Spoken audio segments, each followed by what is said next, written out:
First guest tonight, one of the 199 Republican members who defied their leadership and voted no on the debt ceiling. Joining us now, Congressman Louie Gohmert, Republican of Texas, member of the House Judiciary and Natural Resources Committee. Congressman, good to have you with us. 199 Republicans voting against the Speaker's wishes. And what is your thinking? What is your motivation? I don't expect us not to be in the same bind, and that's why I was so against what we did here.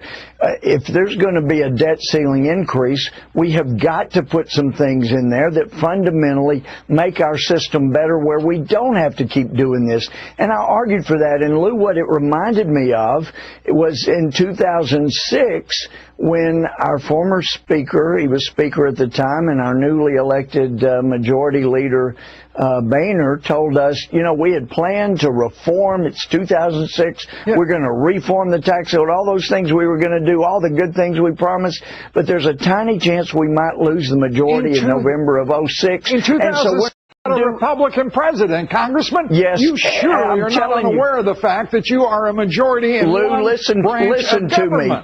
Listen to the comparison, Lou. In 2006, our leaders told us we were going to get through the year and do nothing. And that is what we're doing now. We're limping through when we could take a stand. You are one majority in the House of Representatives, a democratically led... You bet you we are. You bet you we are, and no bill gets passed unless the House agrees to it. As well as I do that half of the bills you're passing are pure, and I think I may be generous in my percentage, are absolutely political theater, because you know they will die in the Senate.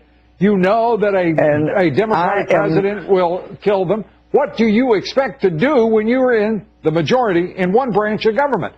It seems to me that us to do what we took an oath to do. Nobody gets to spend a dime unless the House agrees to it.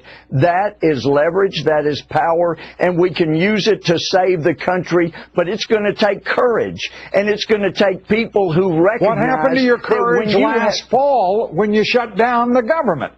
It wilted once again. We did not shut it down. Harry Reid shut it down. The things that have gone on, the Obamacare has continued, as you pointed out, 35 times he has continued to change the law.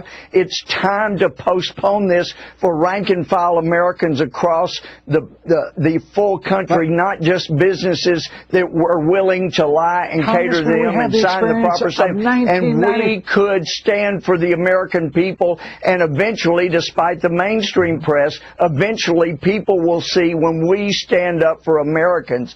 That's what you do. Whether it's popular or not, you stand up for America, and eventually people do notice. And we could take the same stand. They got beat up. We will get beat up. But if you do what's right, eventually it's going to be politically popular, because eventually people will see when you do what's right. That's all I'm advocating, Lou. We could take the same stand. They got beat up. We will get beat up. But if you do what's right, eventually it's going to be politically popular, because eventually people will see when you do what's right. That's all I'm advocating, Lou.